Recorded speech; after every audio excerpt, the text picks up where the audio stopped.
Miarabantsika rehetra amin'ny anaran'ny Tompo. Ahoana ny fomba anoherana fakapanahy.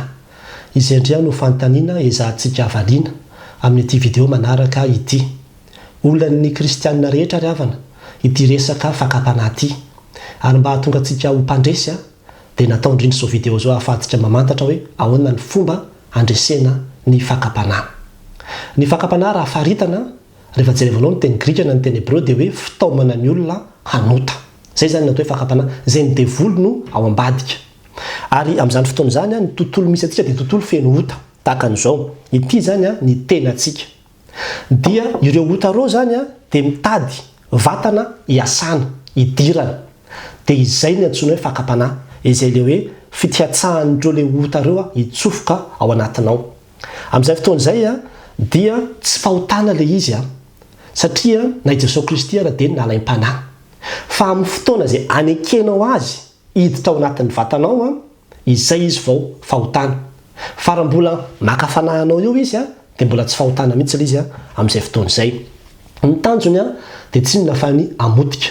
Amotika nyity vatanao ity satria fahafatesana ny tambon'ny ota. Ny fanahy izay manota no ho faty. Hitondra ity vatanao ity ho any amin'ny elo. Ny fanahinao ho any amin'ny elo. Izay ny tanjony ota eo. Zay ny tanjony idirany ao amin'ny fiainanao. Amotika tanteraka mihitsy na ny fiaina-tokantranonao, na ny fiainam-panomponao, na ny fahasalamanao amin'ny lafiny ray manontolo. Hitantsika tsara zany tamin'ny Adama sy Eva. Fa rehefa tafiditra tao anatin'izy ireo le ota dia tonga dia nanomboka teo le fahafatesana amin'ny lafiny rehetrarehetra mihitsy.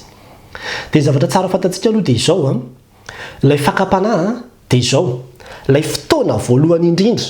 Zany hoe iny zany le ota dia mitady hiditra ao anatin'ny vatanao izy. Amin'io fotoana voalohany indrindra mitadiavana hiditra ao anatin'ny vatanao io zay natao hoe fakapanahy. Ianao amin'izay fotoana izay mbola manana fahefana handaka anazy makary, na handaka anazy makatsy, na handaka anazy makary. Manana fahefana ianao zany amin'izay fotoana izay hanohitra azy. Tsy manao amboletra ao anatin'ny vatantsika mihitsy ny devoly. Fa ianao no manome anazy ny lalana ahafahana. Ianao no nanokatra ny varavaran'ny fiainanao. Ny proposeny teo ianao dia nanaiky le proposition dia napiditra azy. Amin'izay fotoana izay zany tahaka ny hoe iny le ota dia nanaiky ianao hiditra izy dia miditra ao anatin'ny vatanao izy. Dia ao anatin'ny vatanao izy. Nahoana moa izy no miditra ao anatin'ny vatanao? Ny fakapanahy dia izao tadio foana fa rehefa hitany fa banga le vera.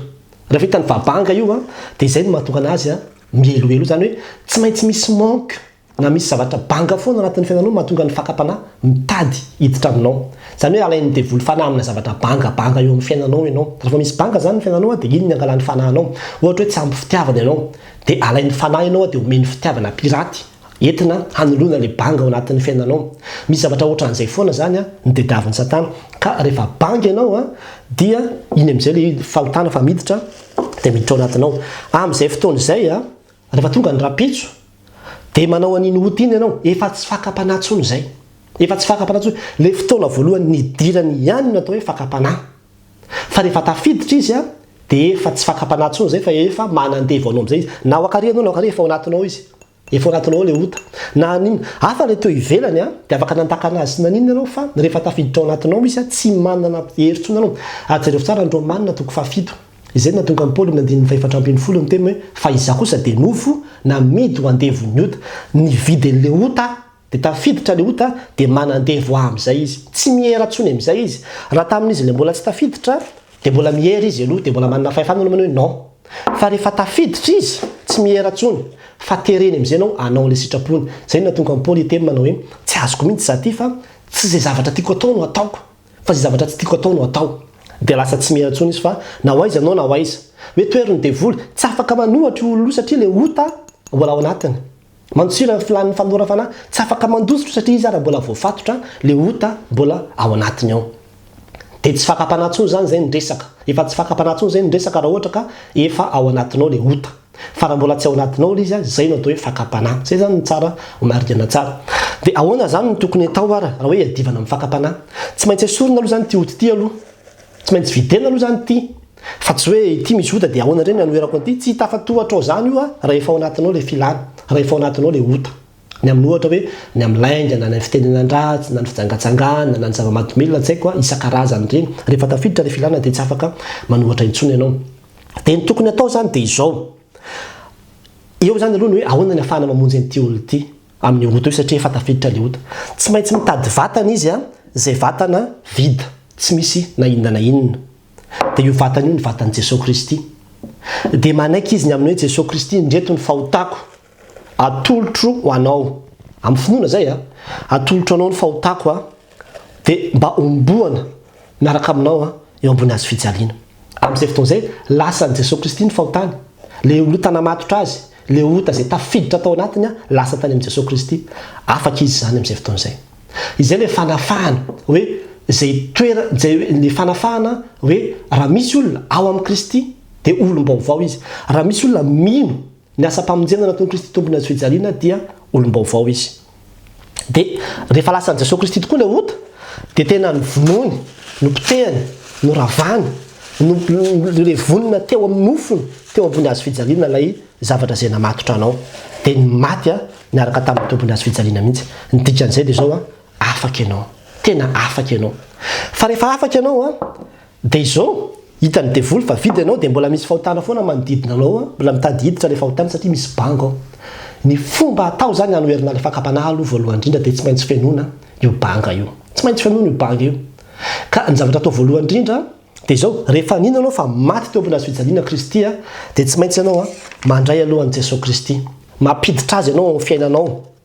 Mampiditra azy ianao amin'ny fiainanao satria nambarany tenin'Andriamanitra any amin'ny Hébreux 2:20 mba nalaina fanakoho ny tenany ary mahavonjy zay rehetra alainy mpanakoho izy. Raha vao tsy manana an Jesosy ianao, mpamonjy ianao zany a, dia tsy tafavoaka ianao satria izy zany no mamonjy ianao a amin'ireo le fahotana samihafa ireo. Le fanahany zany no manampy ianao, manafaka anao ao anatin'izay fakapanahy samihafa izay. Dia Jesosy Kristy ao anatinao io zany a, izy no mpamonjy anao zany hoe izy ny nanala le fahotana tato anatiko. Nafany a, efa tato anatiko tsony le ota, tena tsy ato anaty tsony, mino an'izay asa-pamonjena nataon'i Kristy izay a. Jereo tsara fa misy vidéo nataoko miresaka amin'ny hoe fomba ilana amin'ny filan-dratsy. Atao amin'ity page ity a, manampy anao bebe kokoa miresaka amin'izay le hoe nanalana le ota tao amin'ny tenantsika, nametrahana azy tany amin'ny Jesosy Kristy. Ny finoanao an'izay tongava aminao araka zay inonao, tanteraka ao aminao zay raha ohatra ka nino an'izay ianao. Ka rehefa nibebaka ianao a, afaka le ota zay namatotra anao dia manaiky ianao amin'ny vita. Tapitra tokoa le fahotana. Dia napiditra an'i Jesosy Kristy ianao tao anatinao. Dia rehefa tafiditra tao anatinao Jesosy Kristy a, dia ozy izy ny tenin'Andriamanitra. Faharoa, mivavah. Mivavah ozy izy a, mba tsy hidiranareo a amin'ny fakapanahy. Zany hoe tsy maintsy fenonao zany ity tenanao ity. Tsy maintsy fenonao ity tenanao ity. Inona nazonao atao? Vavaka. Lioka toko 2:20 mivavah ozy izy mba tsy hidiranareo a amin'ny fakapanahy.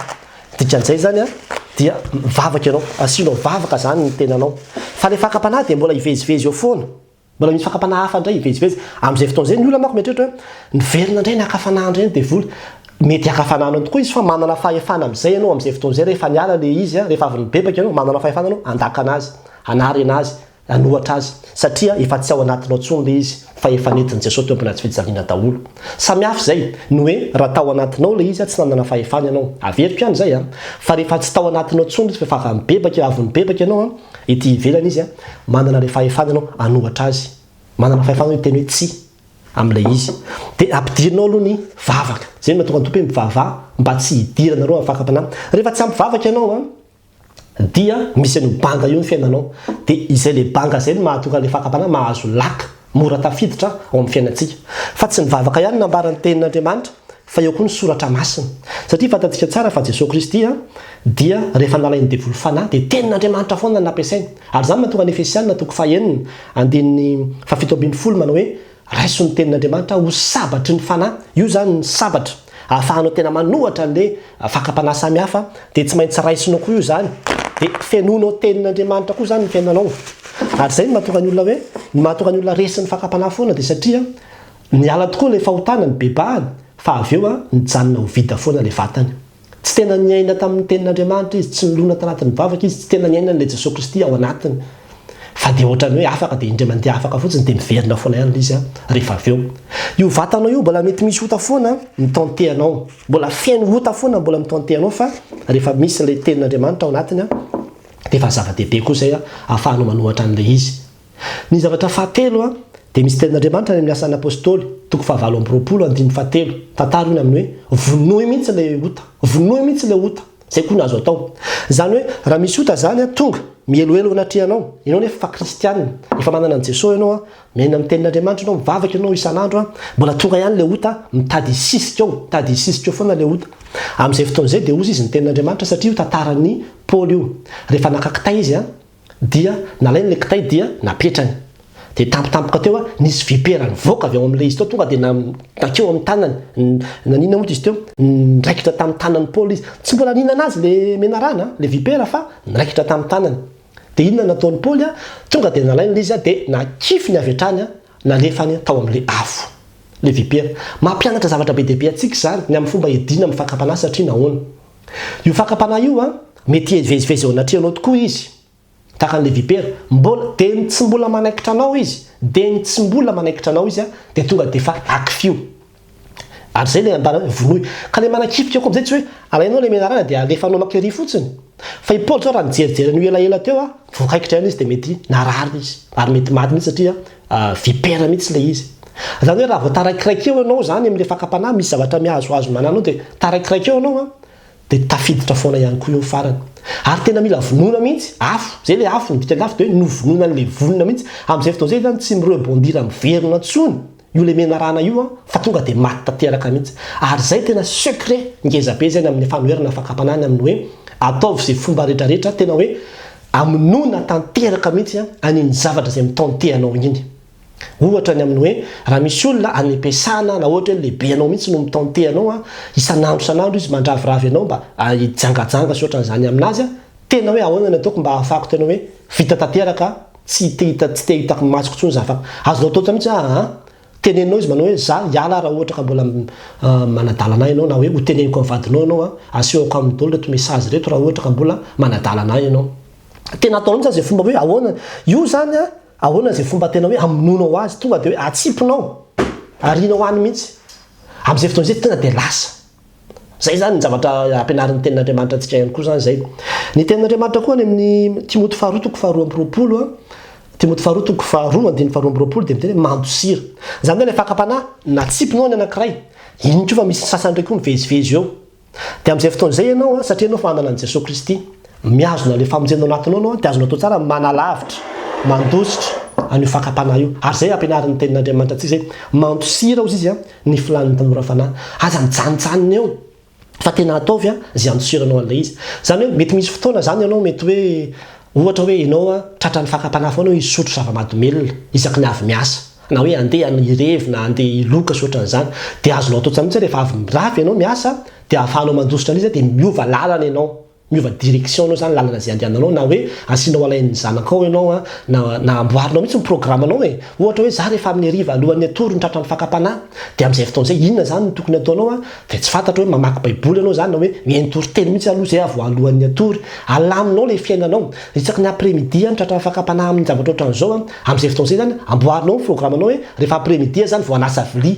mba tsy hahatonga le fiainanao zany ho lasany amin'izany zavatra zany ny sainao satria ny devoly dia tsy azonao ferina mihitsy hitantehanao fa ianao kosa nefa dia manana fahefana anohatra foana hiteny hoe tsy amin'izay zavatra rehetrarehetra proposeny aminao dia izao ny zavatra farany misy tenin'Andriamanitra koa any amin'ny Jakoba 4:7 manao hoe toerony devoly dia andositra anareo izy zany rehetrarehetra zany dia azonao atao tsara raha mbola tsy ao anatinao izy averiko foana izay satria manko ny olona miteny manao hoe zay paster efa nijery an'ilay video hoe fomba fanoherana le filan-dratsy fa tsy mety afaka mihitsy zay satria mety hoe mibebaka tsika dia avy eo tsy niresitra daholo zany fepetra samihafa zany ary mety mbola miverina tafiditra koa le ota na tsy ninotsika tsara hoe tena lasan'i Jesosy le fahotako fa mbola ao zany le izy mbola tenen'ny devoly ianao ianao mbola tsy afaka hitanao fa mbola tantenao mbola tsy afaka zany ianao fa mbola io ihany le izy fa mbola mitantenao tsy marina zany tsy hoe satria ianao mbola misy fakapanahy dia hoe tsy afaka ianao efa afaka ianao rehefa nibebaka rehefa noentinao tao amin'ny azy efa afaka ianao